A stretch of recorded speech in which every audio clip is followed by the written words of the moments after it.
समस्या बऱ्याच लोकांच्या वेगवेगळ्या असतात. समस्याचं निराकरण केलं गेलं पाहिजे. आता दुसरा एक उपाय सांगतो. जर तुम्हाला तोंड आलेलंच आहे तर तुम्हाला एक उपाय, साधा सिंपल उपाय सर्व लोक करू शकता. साधं मनुके घ्या, काळे मनुके घ्या. काळे मनुके साधारण एक 20 ते 30 काळे मनुके चावून चावून चावून सकाळ दुपार संध्याकाळ असं साधारण 50 ते 60 मनुके जर खाताय तर तोंड येणं ही समस्या कमी व्हायला नक्कीच मदत होऊन जाईल. तुम्ही अशा वेळेला साधं दूध आणि भाकरी अशा वेळेला जर खाल्लं, दूध भाकरी जर सेवन केलं तरी सुद्धा तुमचं तोंड येणं ही समस्या ही कमी होऊन जाईल. तोंडातला जो काही व्रण असतो, हा व्रण अल्सर, माउथ अल्सर म्हणतो आपण बघा, हा अल्सर बरा करण्यासाठी एक उपाय तुम्हाला या ठिकाणी सांगतो.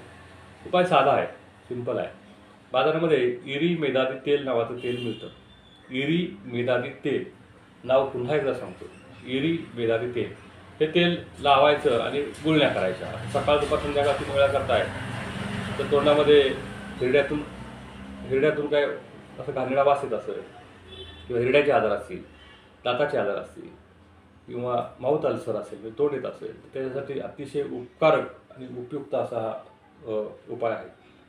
बाजारामध्ये 2 गोष्टी आणायच्या. जर तुम्हाला वारंवार जर त्रास होत असेल तर गेरू संगजिरा, सुवर्ण गेरू म्हणजे गेरू म्हणजे काव आपल्या सर्व लोकांना माहीत असेल. काव घ्या, ती काव तुम्ही आणायची, त्याची पावडर करायची. आता काव म्हणजे काय, बरेच लोक प्रश्न विचारतील. तर काव हे बघा, पूर्वीच्या काळी कुडाची गरज होती किंवा असं चुलीला कलर मारण्यासाठी काव वापरायची. तर ते काव गेरूचा दगड थोडासा पावडर करायची, थोडंसं तुपात किंवा दुधात थोडंसं असं परतलं की ते शुद्ध होतं. ते घ्या. साधारण एक 10 ग्रॅम गेरू घ्या आणि एक 5 ग्रॅम संगजिरा पावडर बाजारात मिळते. संगजिरा, त्याला शंखजिरा सुद्धा म्हणतात. ही शंखजिरा पावडर 5 ग्रॅम घ्या. एकत्र चांगलं मिश्रण मिक्स करायचं आणि तुपातनं तुम्ही जर जागेवर लावताय, म्हणजे तोंड येणं या समस्येवरती जर लावताय, तर तुम्हाला अतिशय खास असा उपाय आहे, अतिशय जबरदस्त असा उपाय. आणि त्रास हा कमी होऊन जातो आणि तोंड येणं ही समस्या सुटायला नक्कीच मदत होते. जेवणामध्ये काय वापरायचं असा प्रश्न बरेच लोक विचारतील. जेवणामध्ये अशा लोकांनी दुधाचा वापर करा. अशा लोकांनी धन, कोथिंबीर, कढीपत्ता, जिरं याचा जास्तीत जास्त वापर करायचा. अशा लोकांनी आहारामध्ये तुपाचा जास्तीत जास्त वापर करायचा. अशा लोकांनी आहारामध्ये लोणचं वापरायचं नाही. अशा लोकांनी आहारामध्ये पापड वापरायचं नाही. ज्वारीची भाकरी जर सेवन अतिशय प्रमाणात करताय आणि फळभाज्यांचं सेवन करताय तर पोटाचे, पचनाचे बरेचसे त्रास या साध्या सोप्या उपायाने कमी होतात. हा सिंपल उपाय असा मी खूप साधे उपाय सांगतो आणि या साध्या उपायाने लोकांना चमत्कार घडावा अशा पद्धतीने फायदा होत असतो. माझं सर्व लोकांना सांगणं असतं, तुम्ही शास्त्रात सांगितलेल्या पद्धतीनुसार जर वापर करताय, प्रत्येक वेळेला औषध घ्यायची गरज नसते. औषधामुळं समस्या ही तात्पुरती सुटत असते. हे माझं वाक्य आपण सर्व लोकांनी लक्षात घ्या. आपल्याला आजार बरा झाला असं कधी म्हणता येईल. बरेच लोक म्हणतात आम्हाला आजार आहे, आम्ही अतिशय उत्तम अशा डॉक्टरांकडे जात आहोत, गेले 2 वर्ष आम्ही उपचार करत आहोत, एक गोळी आमच्याकडे चालू आहे किंवा औषध चालू आहे. तर ते योग्य नाही. तुमचा आजार हा बरा होऊन तुमच्या गोळ्या बंद झाल्या पाहिजेत. तर काय आजार असतात ते जटिल असतात, त्या गोळ्या औषध घेतात.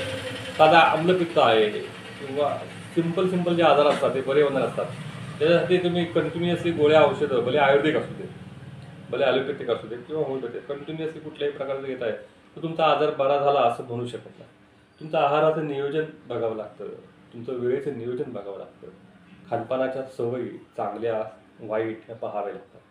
त्या सवयी तुम्ही जर घेताय, नीट अंगीकार करताय तर तुमचे बरेचसे आजार हे बरे होतात. असा एखादा उपाय करून सुद्धा बऱ्याच लोकांना आराम पडत असतो. परंतु कायमस्वरूपी जर तुम्हाला फायदा पाहिजे असेल तर ते तुम्ही हे सांगितलेले उपाय अवश्य करून घ्या. काही खाल्ल्यानंतर बऱ्याच लोकांना गुळण्या केल्या गेल्या पाहिजेत. गुळण्या जर तुम्ही करत नसाल तर कुठलेही, समजा आता मी गोड मगाशी नाशिकवरून आलो होतो, तो पेढा खाल्ला. नाशिकमध्ये पेढे पाहिजे प्रसिद्ध आहे. तर माझं असं म्हणणं आहे की तुम्ही काहीही खा, जरा गुळण्या करा किंवा पाणी प्या गुळण्या करून, तर आपल्या दाताचं आरोग्य चांगलं राहतं. मौखिक आरोग्य जेवढं चांगलं तेवढं तुमचं शरीर चांगलं राहतं.